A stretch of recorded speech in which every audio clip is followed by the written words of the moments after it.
వీక్షకులకు స్వాగతం. నమస్కారం.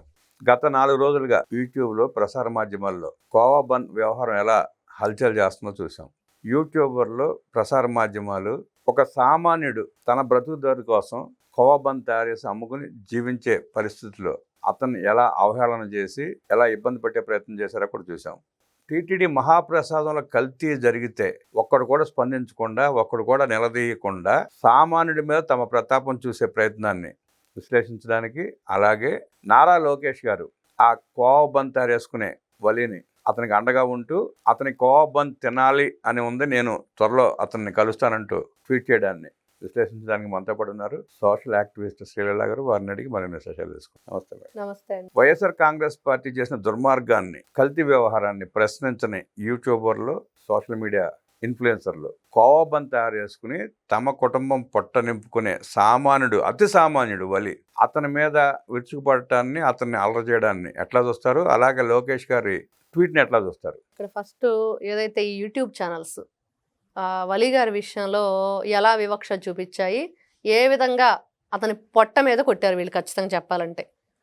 ఎందుకంటేనండి అసలు విషయాల కన్నా కొసరు విషయాల మీదే వీళ్ళ దృష్టి అంతా ఉండిద్ది అన్నట్లుగా, కూటి కోసం కోటి విద్యలని వాళ్ళేదో బ్రతుకు తెరుగు. అతను కనీసం పేపర్ చదవటం కూడా రాని వ్యక్తి, కనీసం ఆ మీడియాని ఫేస్ చేసి ఏం మాట్లాడాలో కూడా అతనికి మాటలు రాని వైను. మరి అలాంటి వ్యక్తి అతను కంగారు పడ్డాడు బాబు, ఒక రకంగా భయపడ్డాడు కూడా. ఆ విషయం ఆ రోజే కాదు, మీకు నిన్న కూడా బీబీసీ ఛానల్ వాళ్ళు తను ఇంటర్వ్యూ చేస్తే వెళ్ళి అసలు ఏం జరిగింది అని చెప్పి అడుగుతున్నారు. అప్పుడు కూడా తను సరిగ్గా సమాధానం చెప్పలేని పరిస్థితి. అంటే మాట రావట్లేదు తనకి, అంత అమాయకంగా ఉన్నారు. మరి వాళ్ళందరూ కూడా ఒక 10 మంది ఆ కజిన్స్ వాళ్ళందరూ, బ్రదర్స్ వాళ్ళందరూ కలిసి బల్క్ గా ఈ బన్నులు కొనుక్కొస్తారంట. ఇంట్లో లేడీస్ కోవా ప్రిపేర్ చేస్తారంట.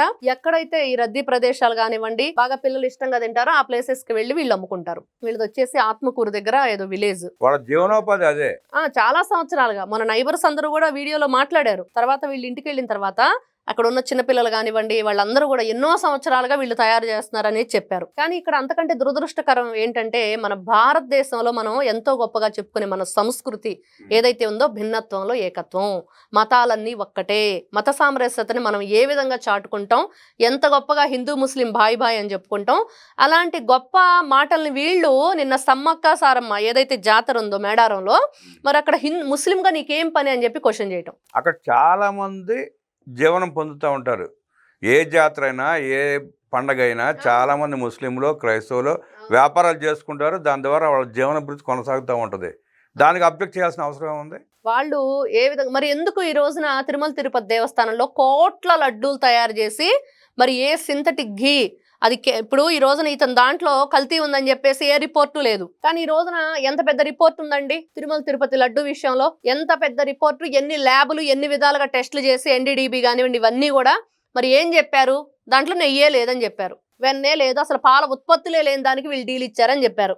మరి ఈ రోజున వాళ్ళని క్వశ్చన్ చేయొచ్చు కదా వీళ్ళందరూ వెళ్ళి. అక్కడ అంటే అధికారం, డబ్బు మదం ఉంది, అక్కడ కుదరదు. ఆ డబ్బు మదం ఉంది కాబట్టి జగన్మోహన్ రెడ్డి దండుపాలెం బ్యాచ్ కాబట్టి వీళ్ళు భయపడుతూ ఉంటారు అనమాట. ఎవరు నోరెత్తరు, మాట్లాడరు. అంటే రెక్కాడితే గానీ డొక్కాడని పేదవాడితో నీ ఆటలు, నీ మైక్ పెట్టుకొని వాళ్ళ మీద చూపించి ఏదో 4 వీడియోలు చేసుకుని ఆ వ్యూస్ ద్వారా డబ్బులు సంపాదించుకునే ప్రయత్నం తప్ప అన్యాయాన్ని నిలదీసే జర్నలిజం కానీ, దుర్మార్గుల్ని విమర్శించే జర్నలిజం కానీ కనపడట్లా. ఖచ్చితంగా అదే జరుగుతుంది. ఎంత అవమానకరమైన పరిస్థితి అంటే, అది ఎంత భయంకరమైన దీనిలో బ్రతుకుతున్నాం మనం. ఏం చేస్తున్నాం? ఒక ఆత్మాభిమానం ఉండిద్ది కదా మనిషికి.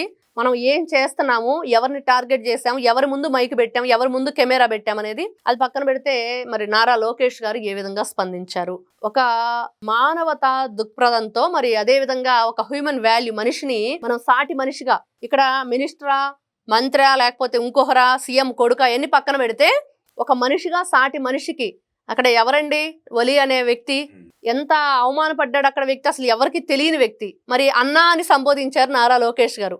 వలి బ్రదర్, నేను ఖచ్చితంగా మీ కోవా బన్ తినాలనుంది, తింటాను, మిమ్మల్ని నేను కలుస్తాను, చాలా బాధాకరమైన విషయం ఇది, తప్పు జరిగింది అని చెప్పేసి గొప్పగా చెప్పారు. మరి సాటి మనిషిగా ఒక మనిషికి సహాయం చెయ్యాలి అంటే, ఇప్పుడు ఒక్క వలీనే కాదండి, గల్ఫ్ దేశాల్లో ఎంతమంది ఇబ్బందులకు గురయ్యి అక్కడ ఉండిపోతే ఒక చిన్న ట్వీట్ తో నారా లోకేష్ గారు, అంతెందుకు వైఎస్ఆర్సీపీ పార్టీకి సంబంధించిన వాళ్ళే స్వయంగా ఆయన ట్యాగ్ చేస్తూ ట్వీట్ చేస్తే పిల్లల ట్రీట్మెంట్ కి డబ్బులు ఇవ్వలేదా, వాళ్ళకి ట్రీట్మెంట్ చేయించలేదా? మరి అప్పుడు వీళ్ళకి గుర్తు రాలేదా నారా లోకేష్ గారు అంటే ఏంటో? ఆయన ఆలోచన విధానం ఏంటి, ఆయన గొప్పతనం ఏంటి. ఈ రోజున మాట్లాడే వాళ్ళు ప్రతి ఒక్కరూ కూడా వాళ్ళ కాళ్ళు చెప్పులు విడిచి వాళ్ళ చెంపలే కొట్టుకోవాలి నారా లోకేష్ గారి గురించి మాట్లాడితే. ఎందుకంటే ఎక్కడా కూడా పార్టీ విభేదాలు చూడలేదు, కుల మత విభేదాలు చూడలేదు, ప్రాంతీయ విభేదాలు చూడలేదు, ఎక్కడా అట్లాంటి ప్రస్తావన చెయ్యరు కూడాను. కాగా ఇట్లాంటివన్నీ కూడా ఎవరినైనా సరే మనం సపోర్ట్ ఇవ్వాలంటే మరి ఏ విధంగా వాళ్ళని మనం హక్కును చేర్చుకోవాలి, వాళ్ళకి మనం ఏ విధంగా సపోర్ట్ అవ్వాలనేవి. మరి ఈ రోజు నిజంగా ఈ జర్నలిజం అనే పేరుతో ఎవరైతే ఈ రోజున యూట్యూబర్స్ కానివ్వండి ఇంకొకరు మరి ఎందుకు ఆయన మీద అంత విష ప్రచారం చేయడానికి పూనుకున్నారు? మరి అక్కడ ఎన్నో అంగళ్ళు ఉంటాయి, ఎన్నో షాపులు ఉంటాయి, వాళ్ళందరూ సర్టిఫికేట్ ఉందా వాళ్ళకి? ఇదిగో ఒక 2 days బ్యాక్ అండి పేపర్లో ఒక ఆర్టికల్ వచ్చింది.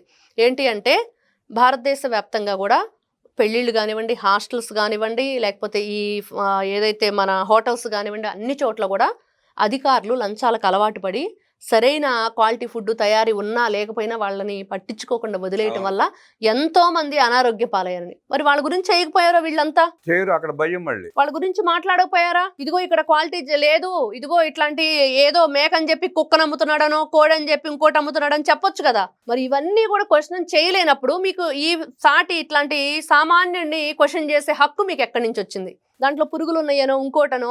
చాలా బాధ అనిపించిందండి. ఆ వ్యక్తి ఆ బన్ను తింటూ ఉంటే ఎంత వైరల్ అయిందంటే ఆ వీడియో, పాపం వణికిపోతూ చెమట్లు, మళ్ళీ పైగా నీకు చెమట్లు పడుతున్నాయి ఎందుకని అడుగుతారు వాళ్ళు. మీరు ఆ విధంగా నిలదీసి అడగటమే కాకుండా నీకు చెమట్లు ఎందుకు పడుతున్నాయి అని మాట్లాడటం ఎంత అంటే ఒక మనిషిని నరరూప రాక్షసులు అంటారే, అది నిన్న కనిపించింది. అంటే వీళ్ళ దుర్మార్గమైన మాటలు, ఆ పోగైన 10 మంది మాట్లాడే మాటలకి అతనికి ఆకలి గుర్తొచ్చి ఉంటుంది, కుటుంబం ఆకలి గుర్తొచ్చి ఉంటుంది, ఖచ్చితంగా మంట గుర్తొచ్చి ఉంటుంది, కళ్ళ నీళ్ళు వస్తాయి సహజంగా, చెమటలు పడతాయి. పాపం కళ్ళమంట నీళ్లు తిరిగినాయి. ఆ కోవబన్న ఆయనే తిన్నాడు. అంత దారుణమా? సాటివాడి ఆ పేదవాడి రక్తాన్ని వీళ్ళు ఈ రోజున ఎంత తమాషా చేస్తారంటే, ఎంత పరిహాస్యం చేస్తారంటే, ఈ రోజున ఆకలి బాధ తెలిసిన వాళ్ళకి ఆ బాధ తెలుస్తుంది, కాయ కష్టం చేసే వాళ్ళకి ఆ బాధ తెలుస్తుంది.